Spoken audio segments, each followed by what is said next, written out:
दिल्ली में नई सरकार का गठन हो चुका है। भारतीय जनता पार्टी नेता कपिल मिश्रा ने गुरुवार को नई दिल्ली सरकार में मंत्री पद की शपथ ली।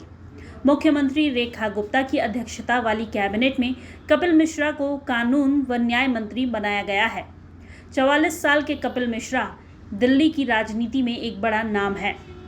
वे दिल्ली सरकार में श्रम विभाग भी संभालेंगे।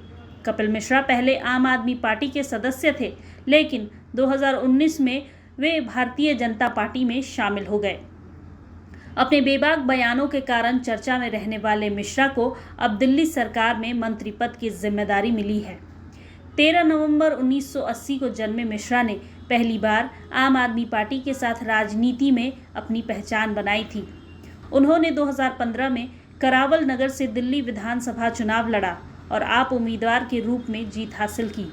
उनकी जीत के बाद उन्हें जल संसाधन मंत्री के रूप में अरविंद केजरीवाल के मंत्रिमंडल में शामिल किया गया। हालांकि आम आदमी पार्टी में उनका कार्यकाल बहुत कम समय के लिए था।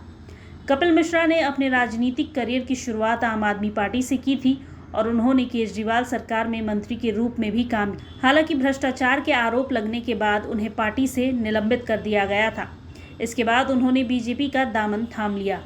बीजेपी में शामिल होने के बाद वो पार्टी के एक मुखर नेता के रूप में उभरे और कई बार विवादों में भी घिरे रहे।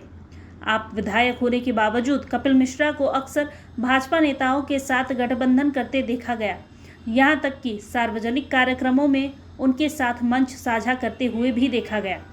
2019 के लोकसभा चुनावों के दौरान बीजेपी के लिए उनका खुला समर्थन तेज हो गया और उन्होंने आप उम्मीदवारों के खिलाफ प्रचार किया। उनके इन कामों के कारण दिल्ली विधानसभा अध्यक्ष को औपचारिक शिकायत की गई और 2 अगस्त 2019 को उन्हें दल बदल विरोधी कानून के तहत विधायक के रूप में अयोग्य घोषित कर दिया गया।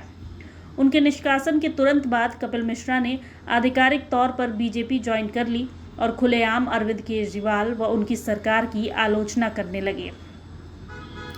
मिश्रा दिल्ली की राजनीति में ध्रुवीकरण करने वाले व्यक्ति बने हुए हैं। 2020 की शुरुआत में उन्होंने उत्तर पूर्वी दिल्ली के दंगों से पहले कथित भड़काऊ भाषणों को लेकर विवाद खड़ा कर दिया था।